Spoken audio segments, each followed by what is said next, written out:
Magua, Panua Jerusalem, stand and face Jerusalem.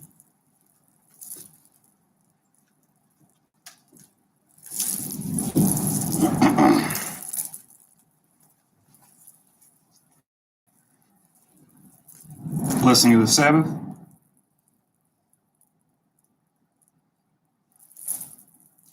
Barakatah Yahweh, Wala Ayashan, Shashomar, Yashalam, Yahweh, Shamar, Yahweh, Tazalian, Ayod, Yad, Yim, Yad, Yawamam, Hashemash, La Kaya, Wayarak, La Balayala, Yahweh, Yashamaria, Makab, Rai, Yashama, Napasha, Yahweh, Yashama, Hawalakya, Wabawaya, my fan, will aid, I will Basham, Yahweh, for what a man.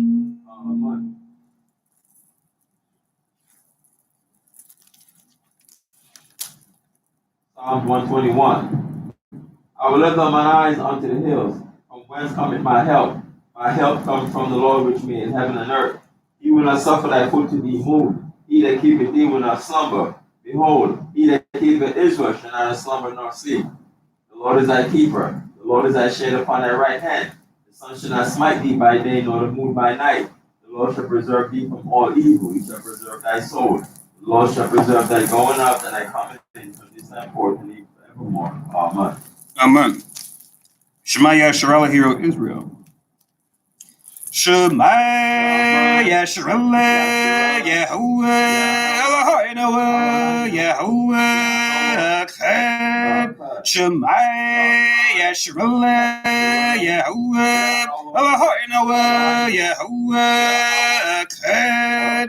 Shema Yasharallah, Yahweh, Eloheinu, Yahweh, Echad.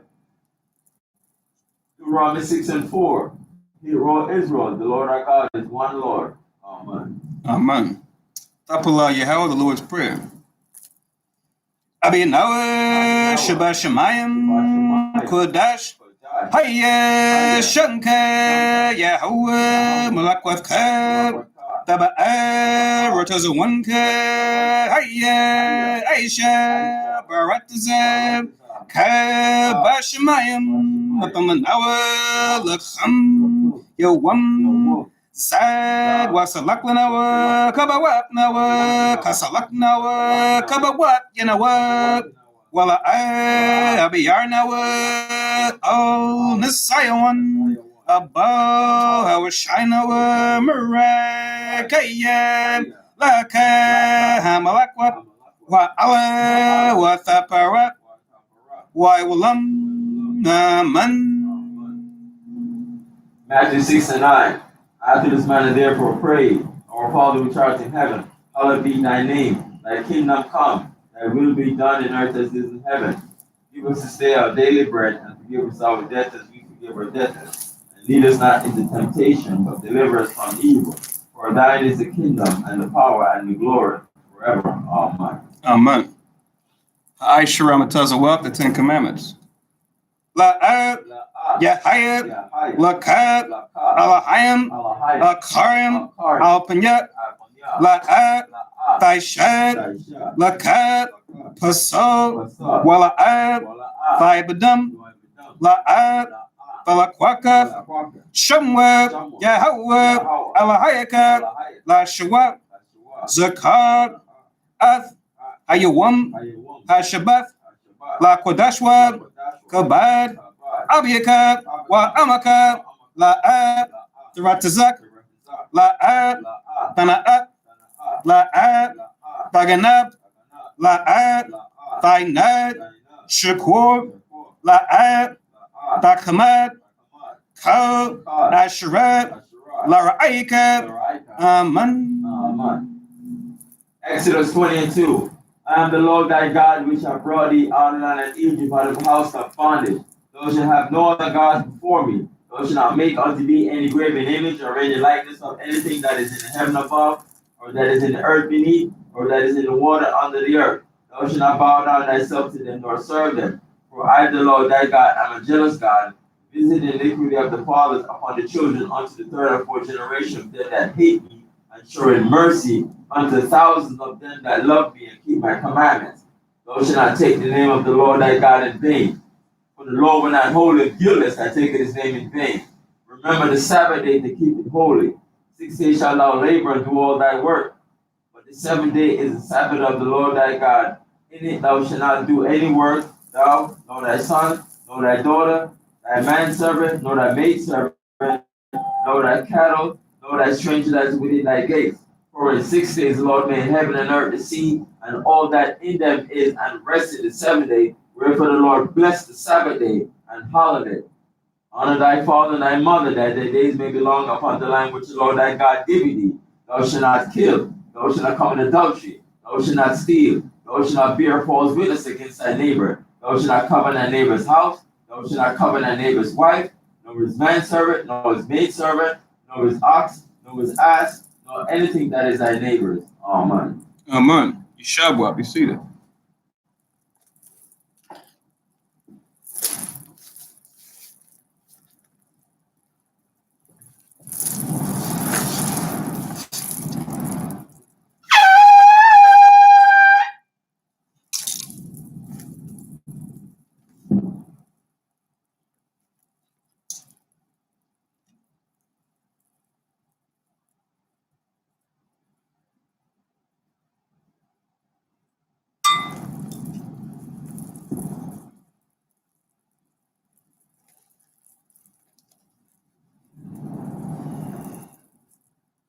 Baragate Yahweh by Shemi Hawashai, Asheranath, and now Pari Agapan Tuara Aman.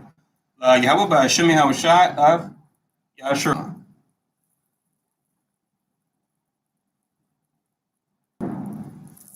English translation. Blessed are you, Yahweh, in the name of Yahweh Shai, that gives to us the fruit of the vine. Thank you, so be it. To Yahweh, in the name of Yahweh Shai, with Israel.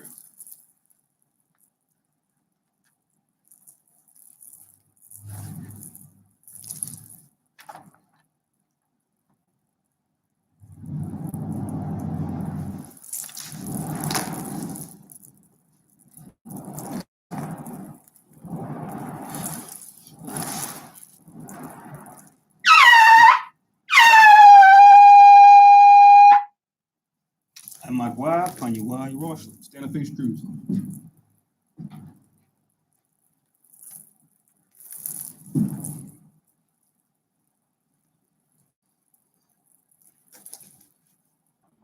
My Yahweh, Rawannawe, Hamnawe, Halai, Yahweh Itazai. Man off to.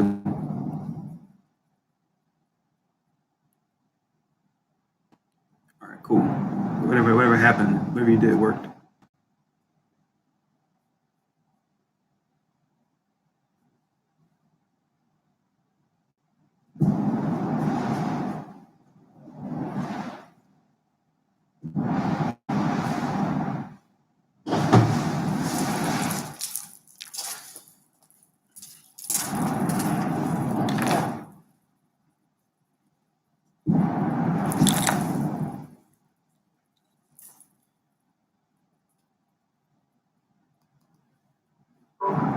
Okay, shalom, Yasharella. So shalom, everybody that's here in Philly. Oh, sorry, say again. No, shalom. So shalom, everybody that's here in Philly. Shalom, everybody watching on live stream. Shalom, everybody listening in on teleconference. Welcome to Yasharella Kanas, the Congregation of Israel, where we teach that so-called descendants of slaves throughout the Americas, as well as so-called indigenous peoples throughout the Americas, make up the southern kingdoms of lost tribes of Israel. And that we fall into a lower state, politically, economically, even religiously, because we broke the laws of God found in the Bible given to us by Moses. And we come out of this lower state that we fall into by turning back to these commandments we broke by following Jesus Christ as our example, who did no sin, neither was guile found in his mouth. One way we do that is by keeping the Sabbath day holy, which is is what today is. Today, our Sabbath service, we're going to be going through Wisdom of Solomon, chapter 7 and chapter 8. Once again, Wisdom of Solomon, chapter 7 and chapter 8 will be our reading for today. My name is Nabia Zerubbabel. I'll be doing the service.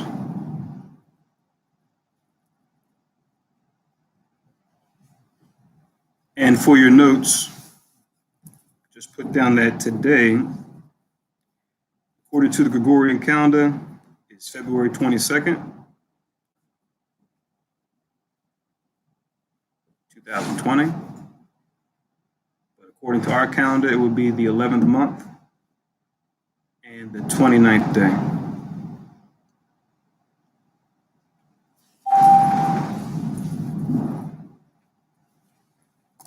So this service should be a bit swifter since we don't go into the Hebrew with the Apocrypha readings. So we're going to go through Wisdom of Solomon 7 and 8. And for time's sake, we have links. Just reference the link and just give us a brief description of what the link is about. Yeah, I'll do the same. So get through it as quickly and swiftly as possible. Yet as complete as possible.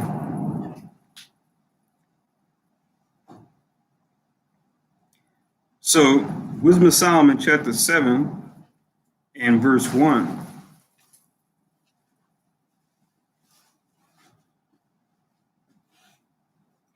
So, Wisdom of Solomon, chapter 7 and verse 1. It reads, so this being from the perspective of Solomon, that's who's speaking, if we're not familiar. He says, I myself also am a mortal man, like to all, and the offspring of him that was first made of the earth. So he's describing himself as a mortal man, meaning that eventually he's going to die, right? Because we all sin and fall short of the glory of God, and we know sin leads to death, as those are the wages of sin. And he says, of him that was first made of the earth. So the person who's talking about made of the earth, because everybody in the earth now comes from Adam, especially after the flood, where everyone in the earth now specifically comes from Noah and his 3 sons. He's talking about Adam. So everybody in the earth now definitely comes from Adam. It wasn't that way before the flood, but it definitely is now. 2 verses you can link with 7 and 1. Link Genesis chapter 2 and verse 7. Genesis 2 and 7, where it says that the Lord, he made God from the dust, he made man rather, from the dust of the ground. And also you can link Ecclesiasticus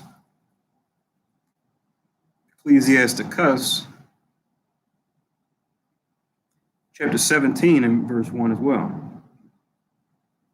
It says he made him from the dirt and then made him into the dirt again, or the dust.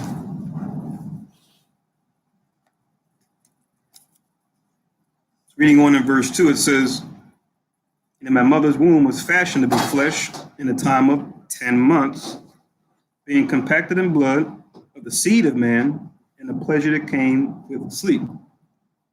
So talking about now when he was developing in his mother's womb. Right? It says of the seed of man, because you need the egg from the woman and the seed from the man, right? To make a child.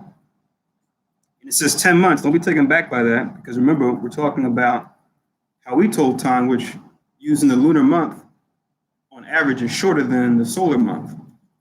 So usually a lunar month on average is about 29 and a half days, or a little over 4 weeks. And when you do the calculation that way, it makes sense. You wouldn't say, oh, okay, is this talking about a child that's overdue? It's just using the lunar months as a formula or as a basis, because we use the moon to tell the time of month. So you go into the pregnancy period, right? For a woman, it's usually 40 weeks, right? So if a month, generally speaking, is about 4 weeks, right? Every week you can look and see that the moon goes through a major phase, right? First half, 2 weeks full moon, another 2 weeks, last half, and then finally another new moon. So you take 4 weeks to make a month, and then multiply that by 10 months, you get 40 weeks. So just to understand that and explain that if folks read that and say, oh, why does it say 10 months instead of 9?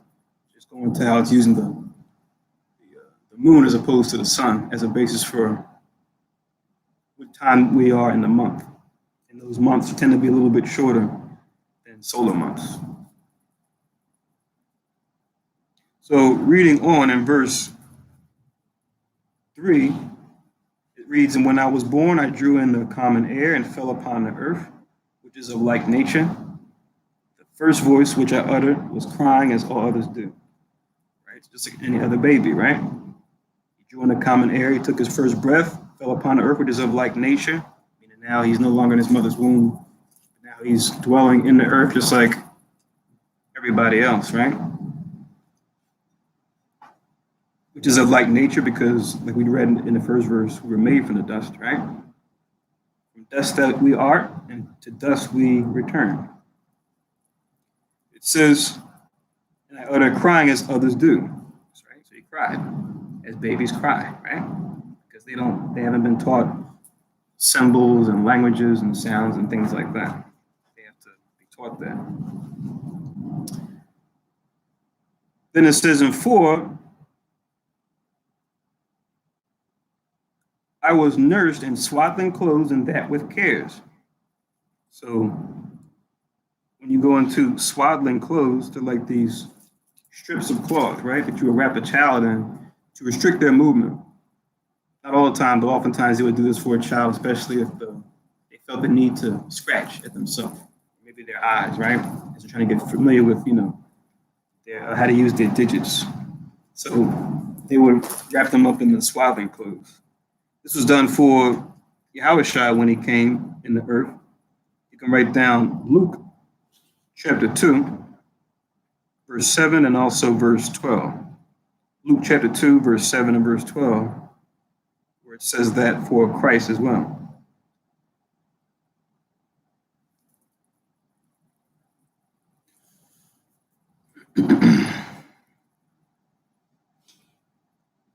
So reading on in verse 5, it says, there is no king that had any other beginning of birth. Verse 6, for all men have one entrance into life and the like going out. So this is important because there's a doctrine out there that people think the Bible talks about, but it doesn't, which is the so-called virgin birth, which we've done classes on and we'll do classes on, in the future, especially as it comes up from time to time. People think the Bible says that that's how Christ came into earth when you read the scriptures. No. He was made of the seed of David according to the flesh, right? Referring to his forefather Joseph, who when you go back in his line, it goes back to David. Even his mother Mary, right? She provided the egg, but even on her father's line goes back to David too, but through a different line of descendants. So that's important because it has to fulfill the prophecy that the Most High made to David when he was in the earth so many millennia ago.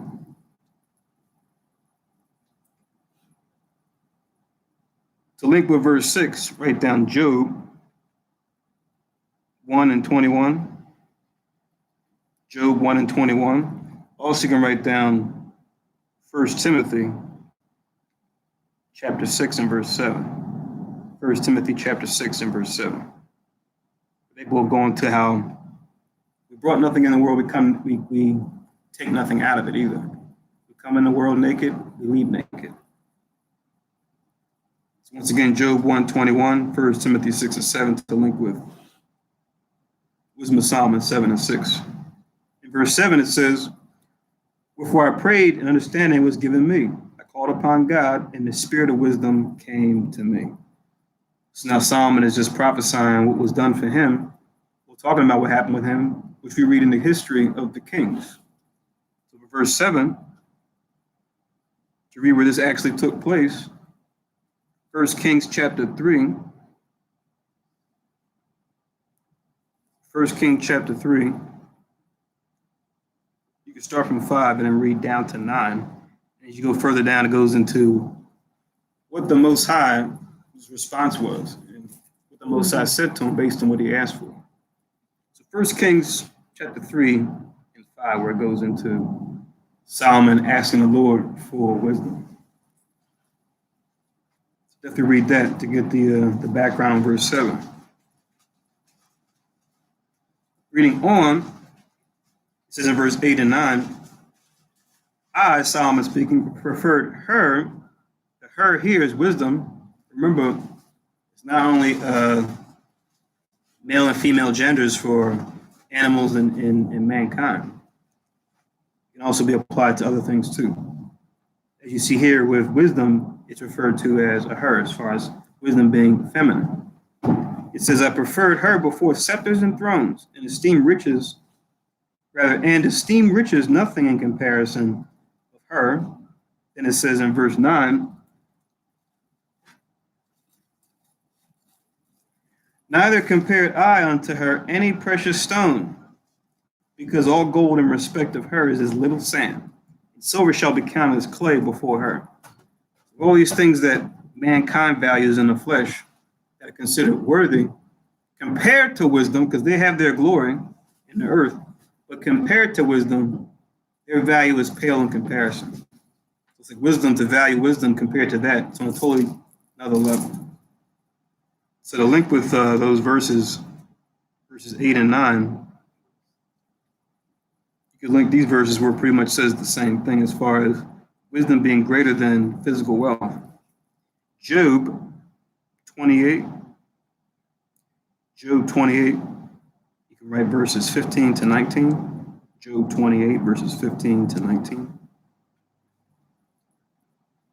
Also, you can write Psalms chapter 19, verses 9 and 10. Psalms 19, 9 and 10.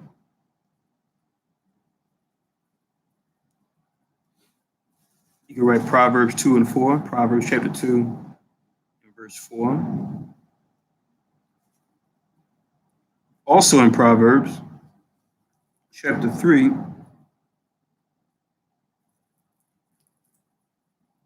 verses 13 to 15. Proverbs chapter 3, verses 13 to 15. And then one more. This is one of the parables of Christ, where he likens the kingdom to a man who has a bunch of wealth and then finds a certain gem, sells all his stuff that he has to buy this gem and to hold on to that. The gem obviously referring to the promise of the kingdom, which we know we can't attain without wisdom. The knowledge of the Most High and the application thereof, the adherence to it, the observance of it. Matthew 13 and 44.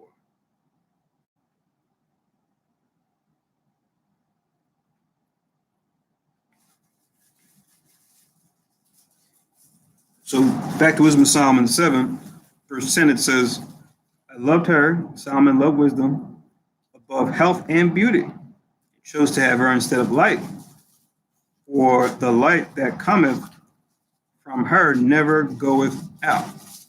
So you'll see that when it comes to wisdom, many things that are likened unto her are likened unto the word as well, right? Which wisdom and the word, they go hand in hand, right? They complement each other. Where you have one, you have the other. It's not to say that, oh, wisdom is the one that, has this, but it says this for Christ too. Remember, Christ is the word made flesh. So in his essence, without even being in a physical body, he represents that word of God. Wherever the word of God is, you're going to have the wisdom of God. So they're like a couplet, like a pair, like a marriage of sorts, but on a more ethereal, spiritual sense. So it says, I loved her above health and beauty, and chose to have her instead of light, for the light that cometh from her never goeth out. So to link with 10,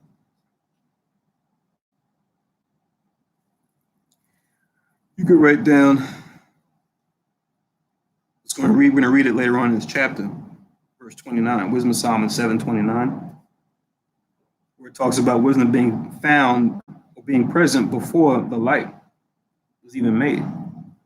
So wisdom was there even before light came.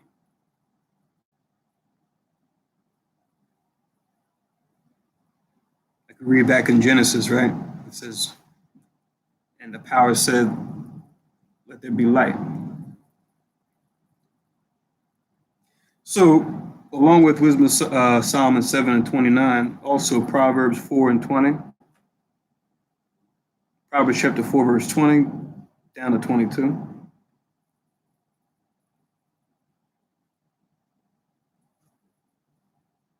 As far as it being preferred over physical health and physical beauty, right?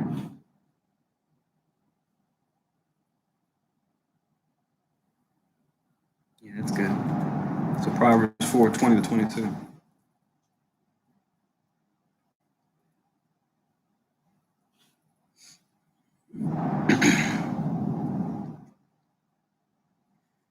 Verse 11, all good things together came to me with her, and innumerable riches in her hands, right? So you can't put the cart before the horse, right? The riches and wealth are just going to be temporary unless wisdom is there first. Because wisdom was what will allow you to keep the physical wealth and grow it. Without that wisdom, you're just going to have it, but lose it. You may lose it within your lifetime, or you may have it until Christ comes back, and then what?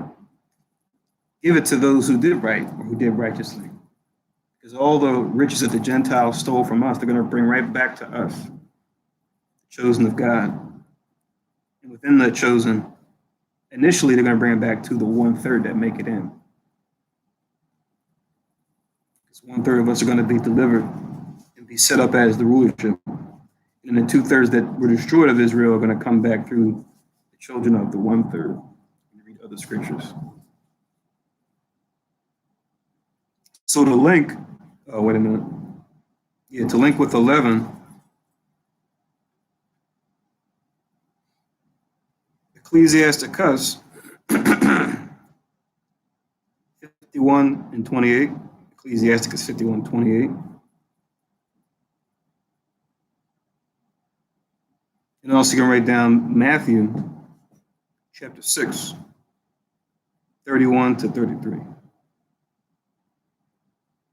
Matthew 6, 31 to 33. We both go into, the importance of attaining that righteousness, that wisdom. And when you do, those riches that people in the world see, they will come. They will come, and they will come at the appropriate time.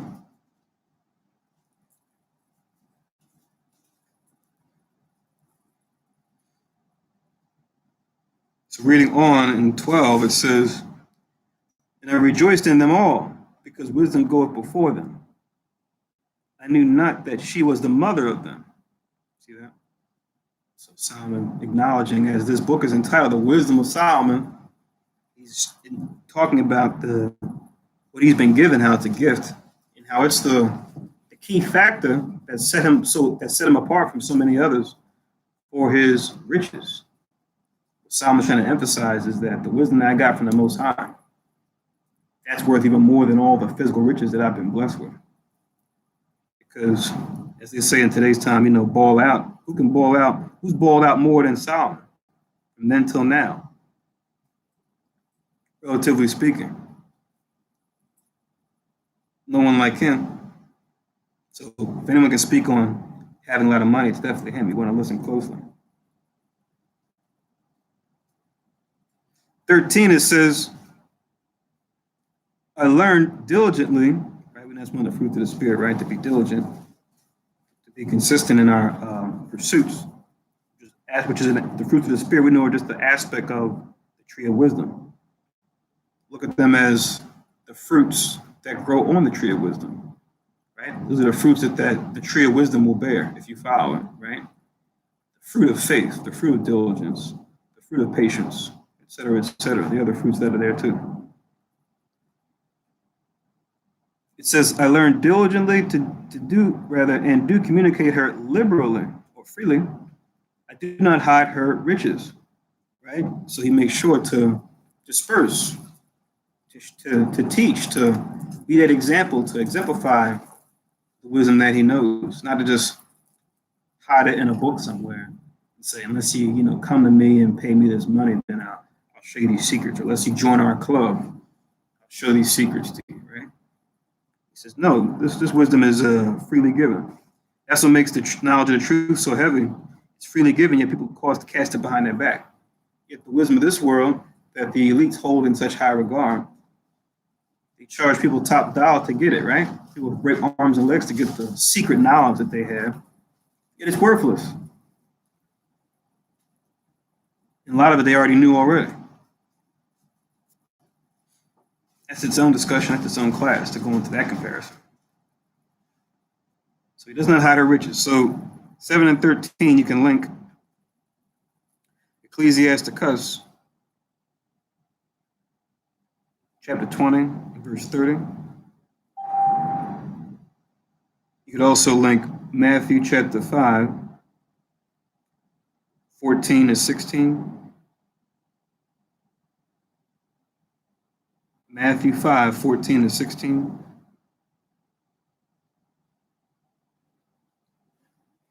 And then you could also add James chapter 1 and verse 5 too. About all these just dealing with how the Most High gives us wisdom freely, and it's not to be hidden, not to be covered up. Let it shine. Let it shine forth. Reading on in 14, it says, "For she is a treasure unto men that never faileth," referring to wisdom still, "which they have used, which they that use become the friends of God, being commended for the gifts that come from learning." Right? So they're considered friends of God, those that follow the Most High's wisdom. And the gifts that they get from learning are exemplified by that wisdom and how they conduct themselves as far as how they deal with their own bodies, how they deal with their possession the Most High blessed them with, and how they deal with other men, right? Of their nation, of their tribe, and outside.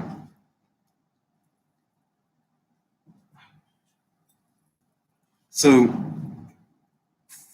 15 says, "God hath granted me to speak as I would, and to conceive as it is meet or right."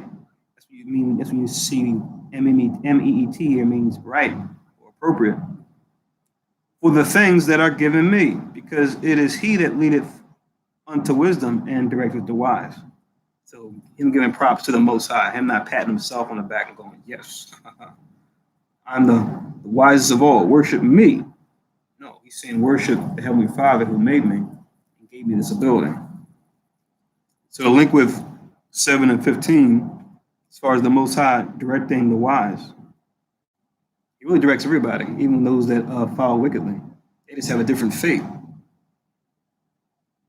when they follow wickedness. But the link with 7 and 15 show that direction comes from Proverbs chapter 16 and verse 9. Proverbs 16 and 9. Also Proverbs 21, 29. Proverbs 21 and 29 as well. Both talk about how the Most High directs the wise. You may devise your way, but it's the Lord that directed the steps. 16, verse 16, it says, "For in his hand are both we and our words." So Most High's hands are we, mankind, right? Israel in particular that follow him. "We and our words, all wisdom also, and knowledge of workmanship." Right? So all different types of crafts, different things in the earth, right, that are part of creation, those all come from the Most High too. You have that in the world also, but a lot of times what you have is the heathen, when they take power in the earth, Esau notwithstanding, who has power now, they don't give the Most High his due for that inspiration that showed them these different things, these different crafts of different arts and sciences that are in the earth. It says in verse 17, "For he had given me certain knowledge of the things that are." So reality, what we call reality, right? He shows them what things are. Namely, to know how the world was made and the operation of the elements, right? So we know we have modern day, words for these things, right? That Esau is given using his words or his language, right? Not the original tongue. He'll redefine them oftentimes using words that have Greek and Latin roots. So when we talk about the earth being made and the operation of the elements, that's what he calls geology as well as chemistry, right?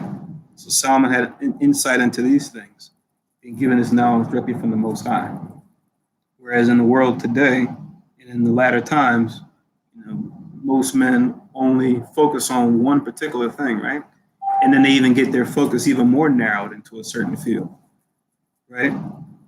But now Solomon had expertise in all these different fields that we're about to go through.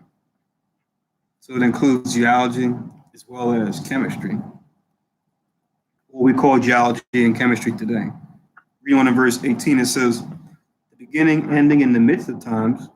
So he knew history, current events, and the kicker, even prophecy, future events. Oh man, right? That's one that the heathen definitely they do all types of wickedness to try to figure out future events, right? Things they ought not to do, or try to build things that do predictions for them, and then trust in those more than the inspiration that gave rise to them. It says the beginning, the ending, in the midst of times. Then it says the alterations of the turning of the sun and the change of seasons. So Solomon had wisdom of what they call meteorology, right? The study of weather patterns. Hey, Shalom. I'm not sure if yeah, we're in the middle of a service. Robbie, are you at the place right now? We're doing a service right now. We're live. Okay. Shalom. All right, Shalom. So meteorology, which is, like I said, the study of weather patterns, as well as the study of how the seasons change due to those weather patterns, due to the movements of celestial bodies, right?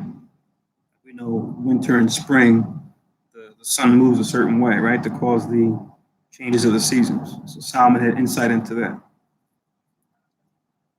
It says in verse 19, the circuits of years and the position of stars, right? So Solomon had knowledge of astronomy, right? Which astronomy goes into the study of the law of how the stars move, right? That's what astronomy means. Verse 20, it says, the natures of living creatures. So now we're getting into what they call zoology, right? The study of animals, right? It says, in the furies of wild beasts, same idea, same concept. The violence of winds, going into more meteorology, right? Study of like what they call hurricanes, tornadoes, right? It says, and the reasonings of men. Right? So now Solomon had wisdom into what they now call like psychology, right? As well as psychiatry, which psychiatry is kind of a blend of reasonings of men and the next one, which is the diversity of plants and the virtues of roots. Because with psychiatry, it's a combination of understand the ways of the mind, but then prescribing medicine, quote unquote, medicine, right? For people that need help or need aid when it comes to their reasoning, if it's flawed or if there's something wrong. So there's your psychology, psychiatry. The study of plants itself is called botany, right? So Solomon had knowledge of what they call botany and the virtues of roots, which ties into specific sub-studies of botany like herbology, right? You get into the knowledge of herbs and herbal medicine. So Solomon had an understanding of these things too. Reading on in verse 21, it says, And all such things as are either secret or manifest, them I know. So he's been shown many different things. It says in verse 22, for wisdom, which is the worker of all things, taught me. He says, for in her is an understanding spirit, holy, one only, manifold, subtle, lively, clear, undefiled, plain, not subject to hurt, loving the thing that is good, quick, which cannot be letted, ready to do good. Right? This verse makes you think of, you read in the New Testament, Philippians 4 and 8, where Paul writes to the brothers and sisters in Philippi. He says, whichever things are honest, whichever things are just, whichever things are, he lists a bunch of righteous things, right? He says to think on these things, right? Which all those things he tells the people to think on, which can go to us now, all tied back to the righteousness of God, right? The branches, the leaves, the fruits on the tree of wisdom, right? Psalm here is going into the root of the tree, which is what wisdom is, right? Or where it grows. The soil upon which the tree grows. Remember when Christ gave the parable of the sower and the seed, he said the seed that fell on good ground grew up and bore much fruit, right? Even that image in that parable, we tie back to wisdom, right? Wisdom being the thing to allow it to happen, that good ground for it to take root and bear forth all types of branches, leaves, and then fruits. That's spiritual maturity, growth due to wisdom. That's what we want. So we want all these things. We want all these characteristics in us. Reading on in 23, it says, kind to man, steadfast, sure, free from care, having all power, overseeing all things, going through all understanding, pure and most subtle spirits. So all things made, right? Things seen and not seen, right? All subject to and about and by wisdom. It says in 24, for wisdom is more moving than any motion. She passes and goeth through all things by reason of her pureness. Right? So more than the biggest epic things you can think of, from the ocean to to the space, to the planets, to the stars, right? As vast and as epic as you want to get, nothing is more moving than wisdom. All those things consist through her. 25. Check this out. For she is the breath of the power of God. Sound familiar? We talked about this earlier, right? About man being made from the dust. But then as you read on in that verse, it says that what? The Most High breathed into his nostrils the breath of life. He became a living soul. Oftentimes in Christianity, we're taught that was literal and being given the ability to respire or to inspire, to breathe in and breathe out. But no, it's talking about something spiritual. It's talking about something that your spiritual body does. It just uses that as a means to make us understand. Same way that breathing is physically essential to life. Otherwise, you die, right? You suffocate. You have a spiritual body, your spiritual body needs to breathe too. And the way you do that is through the wisdom of the Most High. So a way to think about it is, you have a lot of people out here that are physically alive, walking around. But spiritually, it's like someone's got them in a noose, hung up. They can't breathe. They got them in an arm bar. They can't even breathe in and out as far as their spiritual body. When you're not doing God's commandments. Just to show how essential knowing and following the law is to life. So to link with 7 and 25, Genesis 2 and 7. Second part of it, because we quoted it already, but write down Genesis 2 and 7 again, where it talks about him breathing into his nostrils the breath of life.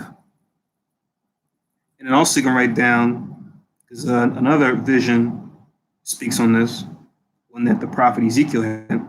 Ezekiel 37, verse 5, and also verses 9 and 10 of that same chapter.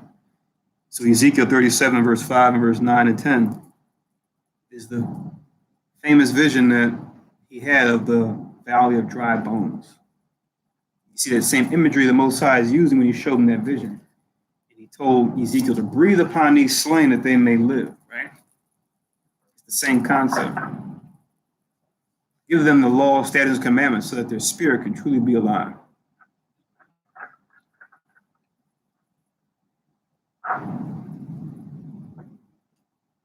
And then we even have a famous Negro spiritual, right? That they sung even since the 1800s about the hip bones scattered to the knee bones scattered to the thigh bones scattered to the hip bone. I hear the word of the Lord. Them bones gonna walk around. Right? Any one of us that went to church growing up, we're probably familiar with that song. That song was talking about this, and it's talking about us specifically, the children of Israel. We're that valley of dry bones that now, slowly but surely, is waking up. It's breathing now, whereas before we were just bones. Physically alive, spiritually dead. So reading on in 26, it says, "For she, referring to wisdom, is the brightness of the everlasting light, the unspotted mirror of the power of God and the image of his goodness." Some more things that wisdom is likened unto here. It says, the brightness of the everlasting light. So you can write down Hebrews 1 and 3 for that, where you see Christ as the word being likened to the brightness. Remember, the word and wisdom go hand in hand, they're like a pair. You could also write down 1 Corinthians 13 and 12. 1 Corinthians 13 and 12.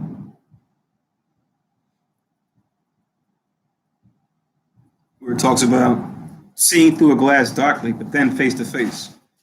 How we see through a glass now darkly, like looking at a mirror of sorts, but it's like you can't really see what you're looking at. You see something looks like you in the reflection, but you can't really make it clear. You can't really make it out clearly. And it says, but then face to face, meaning that day of revelation, when Christ comes back and opens up fully that wisdom, puts the law in our inward parts fully, then we can see fully clear. That's where this unspotted mirror of the power of God comes in. We can totally see the reflection of his image looking back at us. But because we sinned and fell short and separate ourselves from God, we have to regain that wisdom all over again, go back to learning it, what we lost. You can write down 1 John 3 and 2 as well. It talks about seeing him as he is, seeing us as we truly are.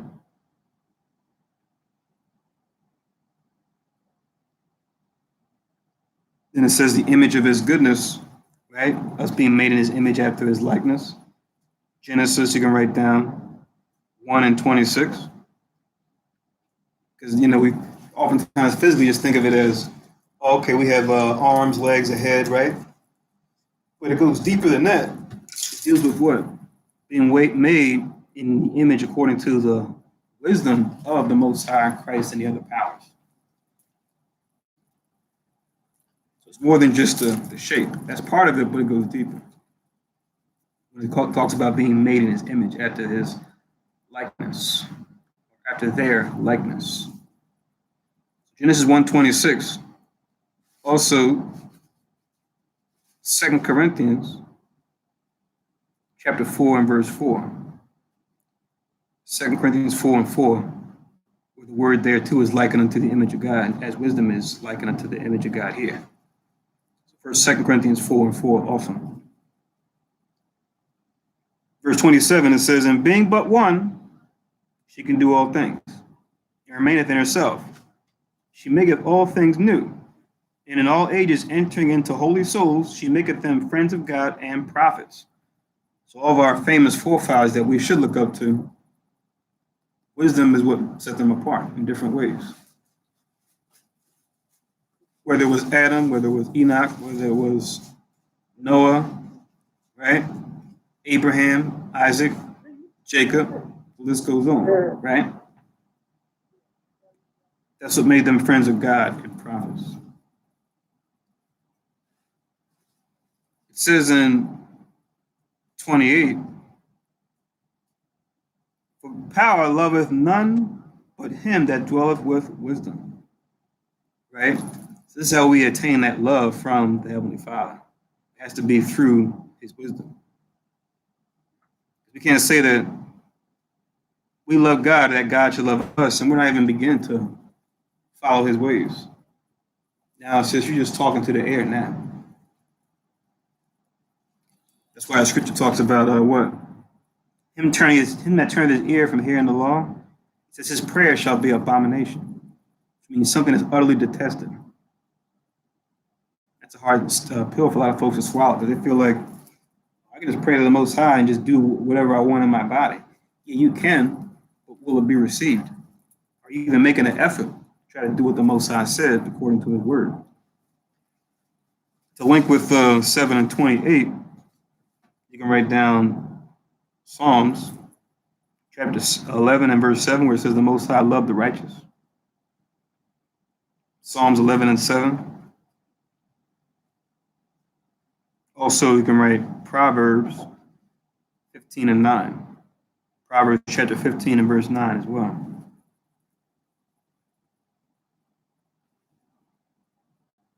Another example of the Most High loving those that do right.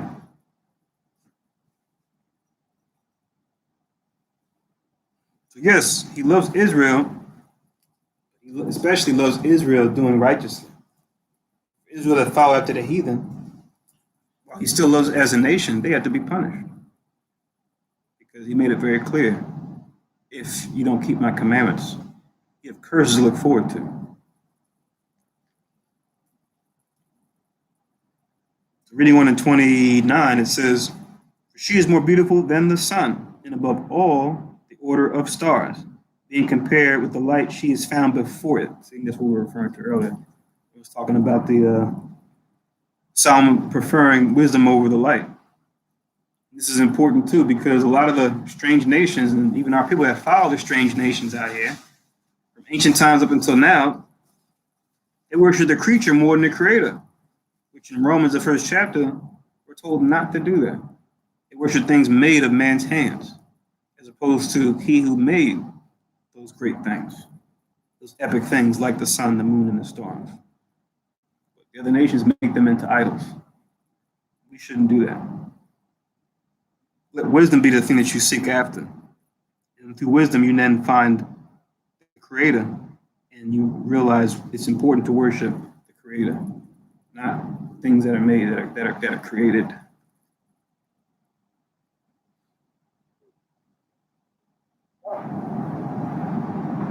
Then it says in 30, for after this cometh night, but vice shall not prevail against wisdom. Right? So we know we have the daytime, and we have the nighttime, right? But he's speaking more spiritually as far as the night, which is the lack of wisdom, right? Void of wisdom, darkness, which is what we have in the earth right now. That's why we read the scripture in Romans, right? The night is far spent, the day is at hand. Right? We're looking forward to that spiritual day to come in, which we know the day of the Lord will represent. Because we physically have days and nights, but spiritually speaking, we're like in the night right now. Because the leaders of the earth, they push darkness. They teach darkness. Wicked wisdom, as opposed to the righteous light of the law, which we will establish and reestablish through the power of Christ by way of the Holy Spirit going forward. Us learning this now, coming back to this knowledge throughout the four corners is the beginning of that process. So the link with 7 and 29 before we move on. You can just link Romans chapter 1.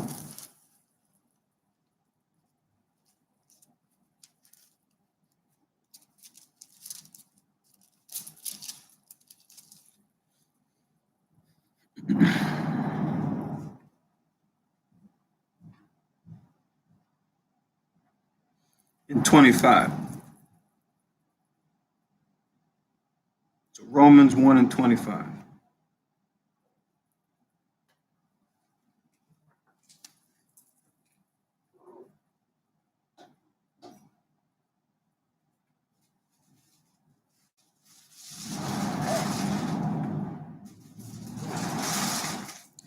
So reading on in 8, because like I said, unless you're able to do chapter 8, I have to keep going because I have to.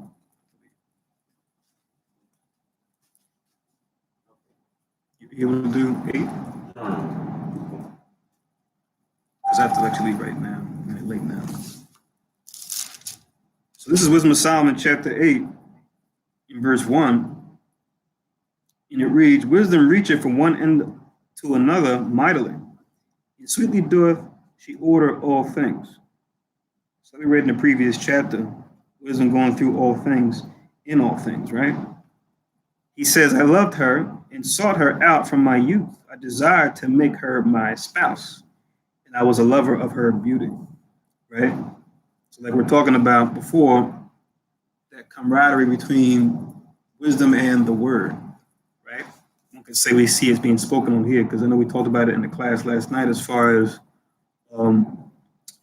Solomon and Yahweh Mashiach being different men, but the same spirit, similar to Elijah and John the Baptist, different men, but the same spirit. So it could be said that Solomon here is speaking to that connection he has with wisdom that he really has, with he has when it's unhinged or unfiltered, when he's just in his spiritual form, just as the word. So it says, I desired to make her my spouse, and I was a lover of her beauty. It says, in that she is, conversant with God, being in communication with God. She magnified her nobility. Yeah, the Lord of all things himself loved her, right? So more proof of what we just read before about the Most High loving righteousness, right? It says, for she is privy to the mysteries of the knowledge of God and a lover of his works. It says, if riches be a possession to be desired in this life, what is richer than wisdom that worketh all things? So once again, just a call back to what we read back in 7, 8, and 9, right? So you can link the 8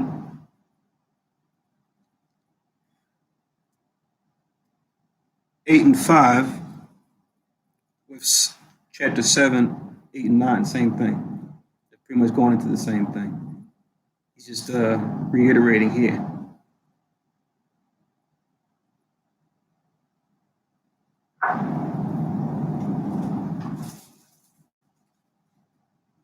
And reading on, it says, if prudence work, who of all that are is as more cunning a workman than she? Right? So nothing can compare to the cunning of wisdom. Right? She's just responsible for all things that we are aware of and that we see, that we've been made aware of. It says, verse 7, and if a man love righteousness, her labors are virtues. She teacheth temperance and prudence, justice and fortitude, which are such things as men can have nothing more profitable in their life. So Solomon trying to emphasize, hitting home, this is what really sets me apart. I know you think it's all the money I got, but no, it goes beyond that, right? And we see, like I said, even though this is the time of the Old Testament, he's speaking on the things that would take the forefront in the time of the New Testament, right? The fruit of the Spirit, which the commandments, when applied properly, naturally give rise to those fruits of the Spirit, right? Like temperance, right? Like patience, like brotherly kindness, right? Like charity or true love, right? Wanting what's best for your neighbor, as if you were your neighbor. So all these things are tied together. So Solomon's putting out there like these are the things that are truly valuable above all else. It says in verse 8, if a man desire much experience, remember experience is one of the fruits of the Spirit too. She knoweth things of old, conjectureth aright what is to come. She knoweth the subtleties of speeches, and can expound dark sentences. She perceiveth signs and wonders in the events of seasons and times. Right? So To link with 8 and 8, we could link this with also with Romans. Romans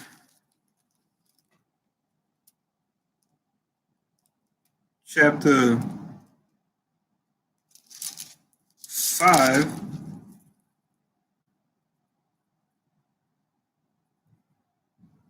verse 3 down to 5, where it talks about the tribulations that we go through. They develop these virtues in us if we endure them, right? Experience being one of them.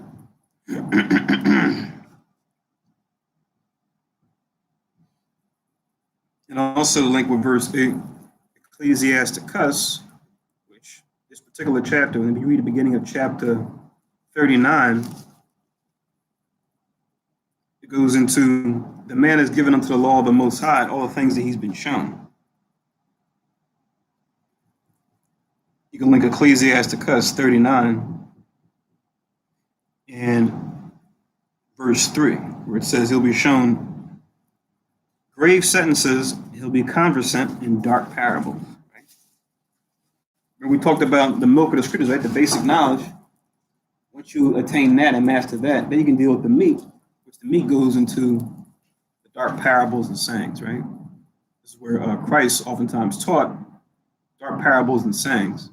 It was up to the wise to make sense of what he was saying and how they applied or how they put into action or took it to another level the milk that the people had already or should have already known. And that's where we can develop deeper knowledge to be able to do things like counsel, right? It comes from the understanding of those dark parables and sayings, right? To know how to make bigger decisions, right? To go beyond choosing between right and wrong. That's where you start. Then you go beyond, you learn how to do well versus doing better, right? Like we talked about in previous classes, having multiple choices. Each one has its pros and cons, but then being able to figure out which one is the best choice. That's where the deeper wisdom comes in.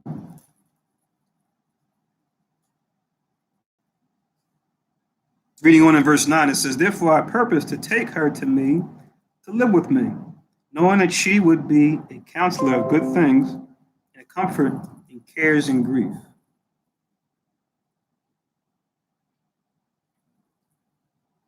It says,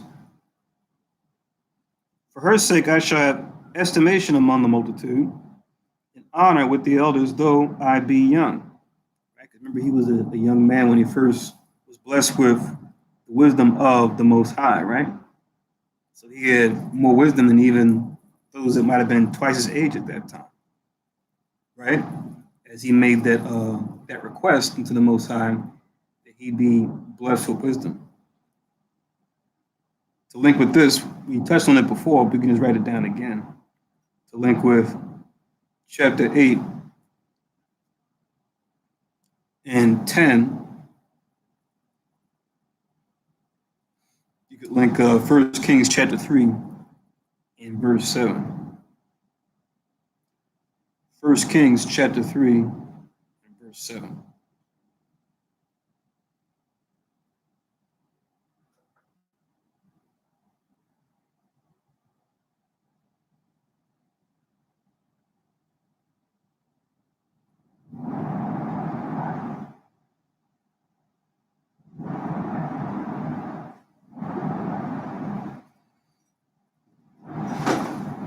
Then it says, "I shall be found of a quick conceit in judgment, and shall be admired in the sight of great men." Right? So he'll be able to deal with different matters and deal with them according to wisdom. Remember the first instance that we read in 1 Kings 3, when he dealt with the matter between the two women who had the dead child, right? And they were trying to figure out which woman, who was the mother of the child that had died, right?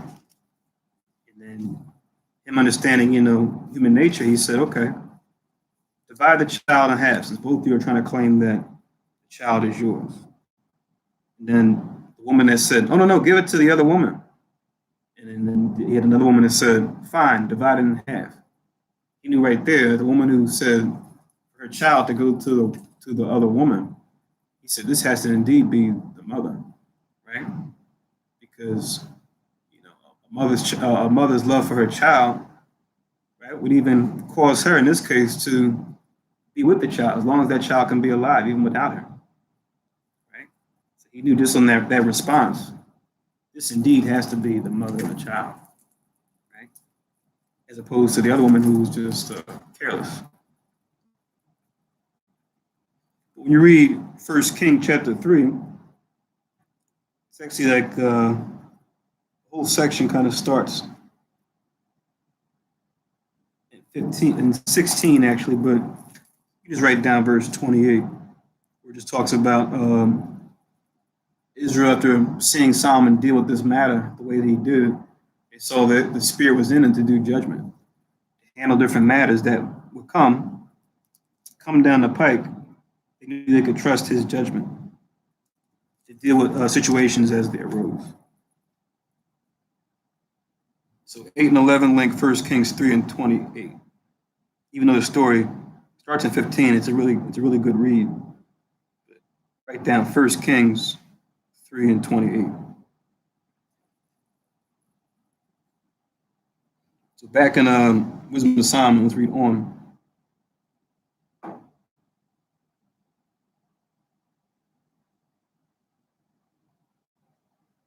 It says, when I hold my tongue, they shall bide my leisure. And when I speak, they shall give good ear unto me. If I talk much, they shall lay their hands upon their mouth. Right? So just going into when he's wise, when he talks, he knows that what? They better listen. And if he's not saying anything, they're considering it like, wow, how come he's not saying anything about this? Maybe I should not say anything also. Clearly, he's the smartest guy in the room. He knows best.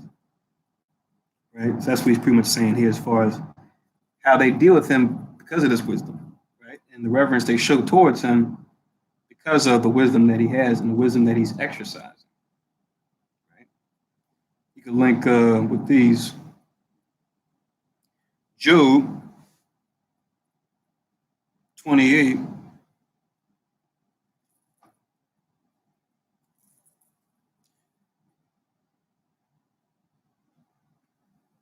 You can write 8 down to about 11. Job 28, 8 to 11. You could also link Ecclesiasticus in the Apocrypha. Ecclesiasticus, chapter 5. I think it's verse 12.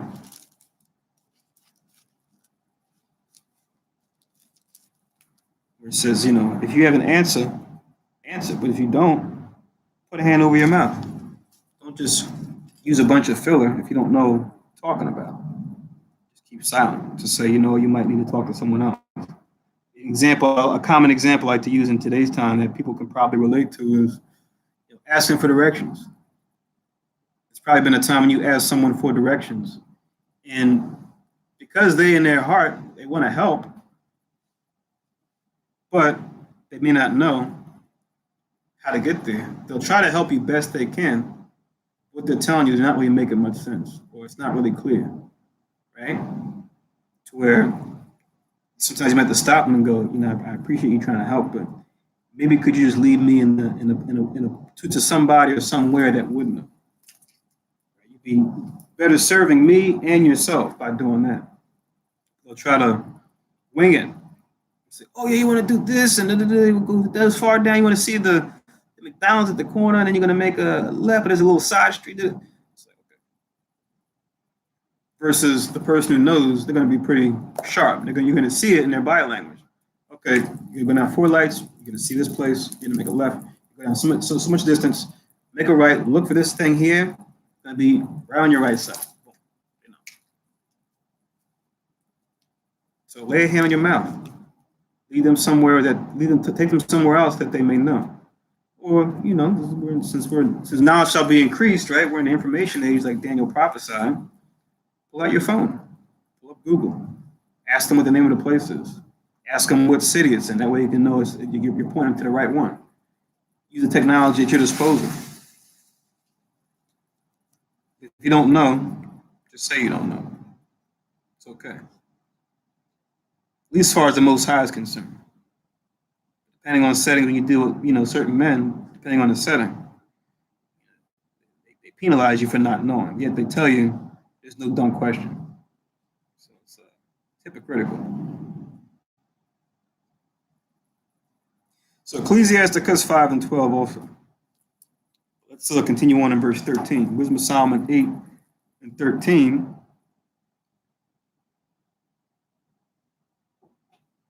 Moreover, by the means of her I shall obtain immortality.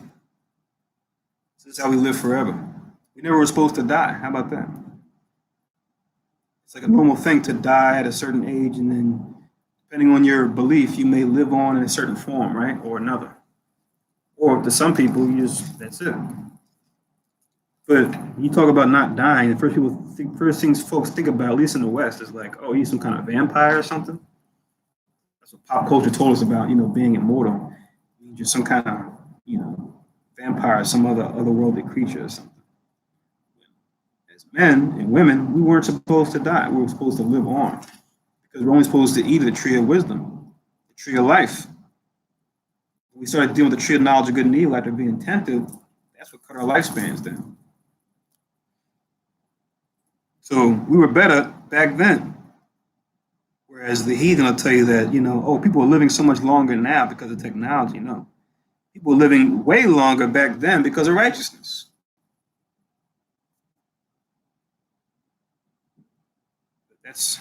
That right there is that's a dark saying to many people in the world right now. They can't see that. So it says again, 13. Moreover, by means of her I shall obtain immortality and leave behind me an everlasting memorial to them that come after me. Right? This is how you gain an everlasting memorial, not by doing vain and committing vanity in the world, but doing righteously. Like Kanya Kanam, when you read Wisdom of Solomon 2 a couple weeks back, you were going into that. The attitude of those in wickedness in the world, and their attitude as far as how to live their life, how to be remembered. But it wasn't through God's righteousness, it was through vanity. Right? So let's not be like the heathen. Let's make sure that we set up ourselves according to righteousness that will never be forgotten. And that will be known for the right thing, not something that's just temporary. Reading 1 and 14, it says, I shall set the people in order, and the nation shall be subject to me. Right? So he's going to order the nations, right? Set them up in a proper fashion so that what? They won't have to worry about jealousy and envy and upheavals and things like that. So Solomon actually achieved it through following the Most High's guidance, through his wisdom. You can just write down 1 Kings. Keep referring to 1 Kings a lot, obviously, because it talks about the record of Solomon, right, in history. You can write down 1 Kings, chapter 4, 20, down to 25. So 1 Kings, link this with 8 and 14 of the Wisdom of Solomon. 1 Kings, chapter 4, verses 20 down to 25. Where it talks about how Solomon ruled.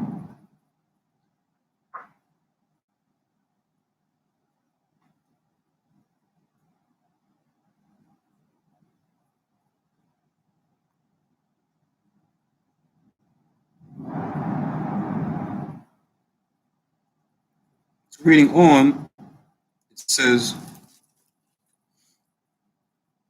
verse 15, horrible tyrants shall be afraid when they do but hear of me. I shall be found good among the multitude and valiant in war. See that? This is even the horrible tyrants, right? Or the bad example of how to establish and to maintain power. It says they shall be afraid when they do but hear of me, right? Because there's going to be an intimidation factor, right? How is it that you have such love and admiration of your people? You don't rule them by fear, right? Because that's what's held high, right? And amongst the heathen, when they had looked back on their famous leaders, right? He ruled with an iron fist. He ruled with a cracking whip, right? That's considered, yeah, he was that dude, or she was that queen, right? Because they came down to people. Bah! They wouldn't dare cross him, right? He wouldn't try to betray them. He made sure to make an example of them before the people. All this other stuff, right? But Solomon applying wisdom had to do that. Totally flipped the model. They couldn't understand it. 16, it says, after I am come into mine house, I will repose myself with her, wisdom. For her conversation have no bitterness, and to live with her have no sorrow but mirth and joy. Right? Seems almost too good to be true, right? He's trying to tell him, no, this can be done. You can do this if you choose to do this. If you choose to rule this way. This is the blessing that you can attain. Now, when I consider these things in myself and ponder them in my heart, how that to be allied unto wisdom is immortality. So he realizes this is the key to living forever. This links up in verse 13, what we just read, right?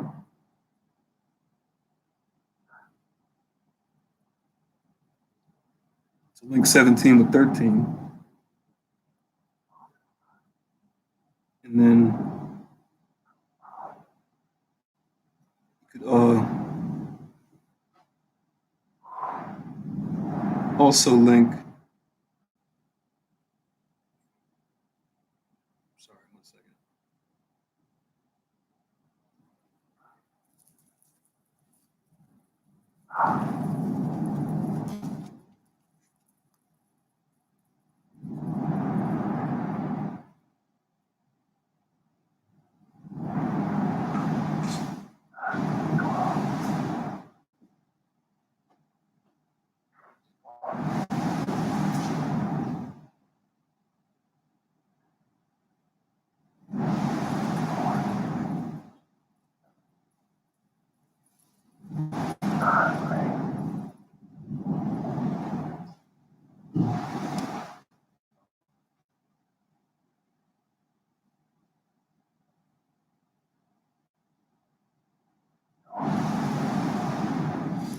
Sorry about that. So also link Proverbs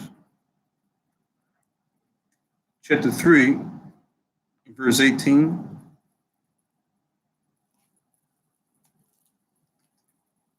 As well as chapter 11 and verse 30.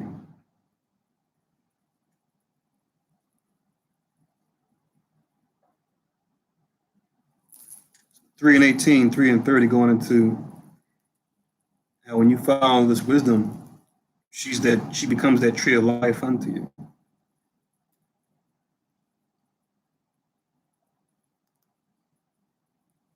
Okay. So, along with 1 Kings 4, 20 to 25. Oh, sorry, that was for verse 14. Link that with 8 and 17. Proverbs 3 and 18, also Proverbs 11, 30. So reading on, you already had that already. I linked that already with verse 14. Huh? Do star 6, whoever's on the teleconference. You can, Okay, so I thought I grabbed the scholarship. You want a college? No! No! All right, sorry, I had to mute you because I don't think you were aware that your voice was coming through on the teleconference. But reading on, so that was Proverbs 3, 18, 11, 30.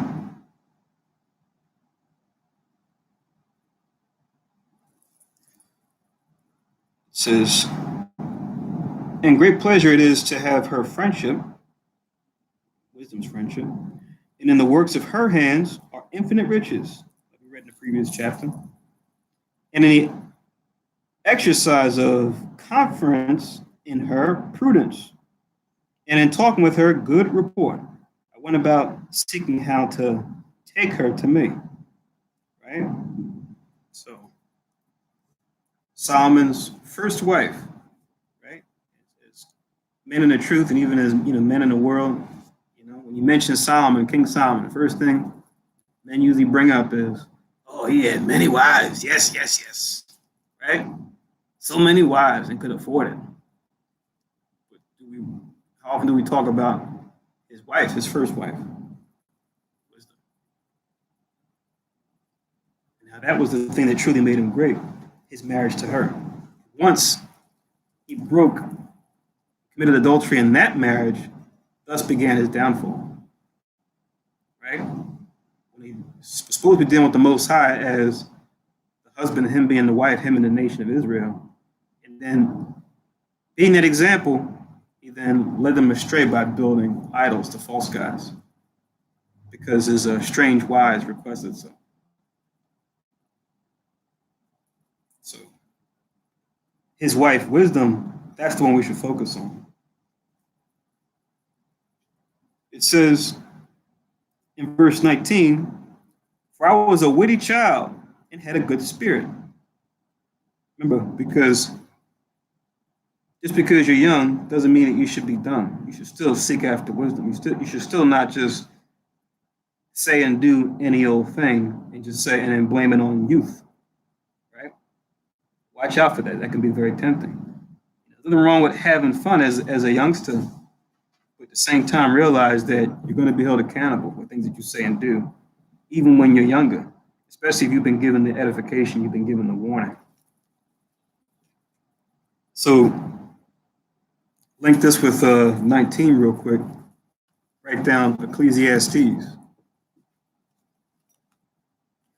Ecclesiastes chapter 11.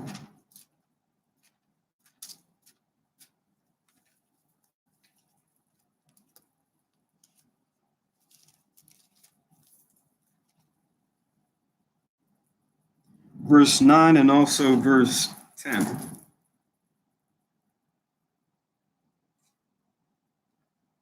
Solomon speaks on that, right? As far as, following the will of your own heart, doing after your own desire when you're young. But then still he makes mention, yeah, sure, go ahead and do that. But remember, even for all these things, the Most High will bring you into judgment. So you know better, do better, even when you're young. Once again, doing righteous does not mean, not having fun. No, it's about how to enjoy yourself and not destroy yourself. There's a way to do it. Just haven't seen it, so that's why you might be a little hesitant and go, oh, that's corny, or that's this, or that's that. Right? It's not the thing. It always was the thing from the beginning. It's not supposed to be any other thing but righteousness for all of us. So back in Ecclesiasticus, verse 20, he says, yea, rather being good, I came into a body undefiled. 21, nevertheless, when I perceived that I could not otherwise obtain her except God gave her me, and that was a point of wisdom also to know whose gift she was. See that? Very important to acknowledge this. That's what he's trying to tell us. He's not beating his own chest going, yeah, I'm the great King Solomon who can stand before me. No, he's acknowledging that what? The Most High didn't have to give me wisdom even though I asked for it, but he did. I give him the praise because I know I wouldn't be anything without him. He says, I prayed unto the Lord and besought him, and with my whole heart I said. So now the next chapter goes into a particular prayer that's good to read and good to meditate on, as far as a good way to think about where you may be in your current walk when it comes to the Most High's truth, the Most High's wisdom, and ways that you can improve yourself, become more righteous. So we'll make an end here. Now, remember a couple weeks back, we did Deuteronomy, because remember, every week we switch from Old Testament to New Testament to the Apocrypha. So we did Deuteronomy 17 and 18 last time we did Old Testament, since the Old Testament is next. So we're just going to do the next chapters. So now we're going to do Deuteronomy 19 and 20 next week. So Deuteronomy 19 and 20 is what we'll pick up. And then what? We did John, what? Was it 9 and 10 or 10 and 11? It was 11 and 12. 11 and 12, which means it'll be John 13 and 14 for the week after that. Just be consistent with the pattern, because it seems like we're always scratching our heads like, oh my God, what do we do now? You know, even if you don't have the paper. It's pretty consistent. We look at the chart.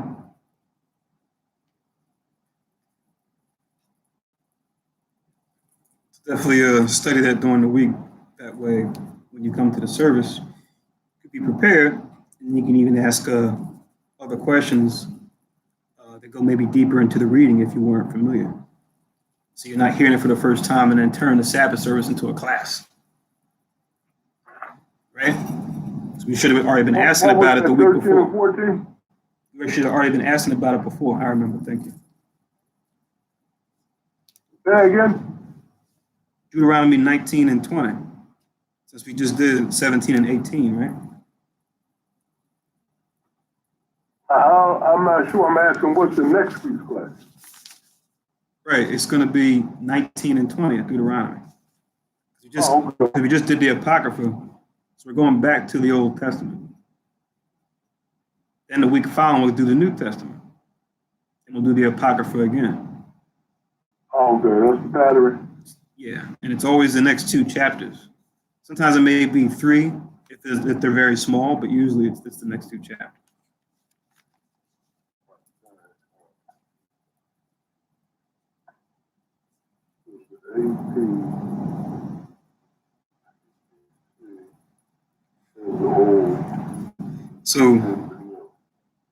So here we'll conclude.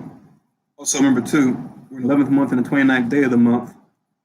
Tonight at sundown will be the 12th month and the first day. So we'll keep that new moon tonight. Most High's we'll see and hear from everybody tonight, whether it be over the live stream, over the phone, or in person. So definitely come on down. Feel free to send a text to myself or one of the other Kahanian if you're wondering if you're going to prepare something if someone already is making it. Just text one of us and we'll tell you. All right? So we'll say a Shar Shabbat or Happy Sabbath. And Most High's we'll talk to everybody this evening. And then the class is coming up. So now we'll do the closing prayer.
Barakate Yahweh, Ba'ashim Yahweh Shai, Asheram Tanana, Pari Agapin, Tuwara Aman.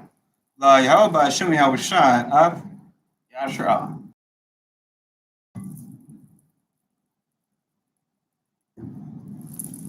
English translation once again.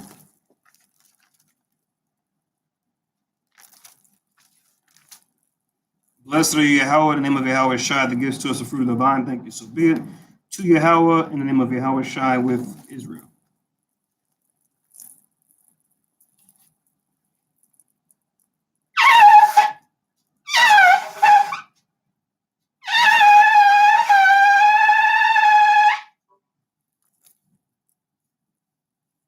And Magwa, Panyua, Jerusalem, stand and face Jerusalem.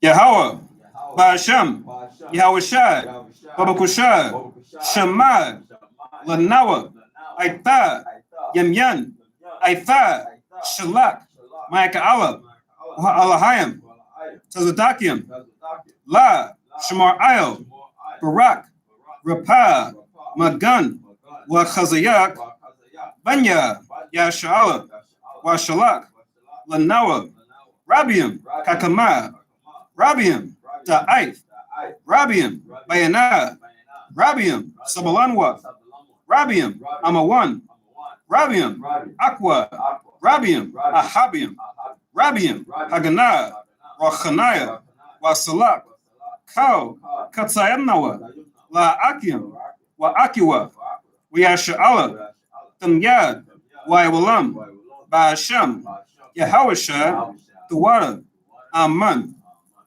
English translation. Yahweh, in the name of Yahweh Shai, please listen to us now. Right now, send Michael and the righteous powers to watch over, bless, heal, protect, and make strong the children of Israel. Send to us much wisdom, much knowledge, much understanding, much patience, much faith, much brotherhood, much love, much spiritual protection, and forgive all our sins. For the brothers and sisters in Israel, always and forever, in the name of Yahweh Shai, thank you, so be it. Four corners prayer. Yahweh, Ba'ashem, Yahweh Shai, Barak Nawa, Wiyasha'ala, Bathia Saparia, Shema, Yasharallah, Yahweh, Allah Yahweh, Yahweh, Echad. English translation. Yahweh, in the name of Yahweh Shai, bless us in Israel in the house of books or the school. And then we said, Hear, O Israel, the Lord our God is one Lord. That will say Shar Shabbat once again. Happy Sabbath. Definitely enjoy the rest of the holy day. Try to keep it holy as possible. Remember, no cooking or cleaning, right? Buying or selling if you can help it. And most guys will talk to everybody this evening for the 12th new moon. Hanukkah 12. Shalom, now, Shalom. Shalom.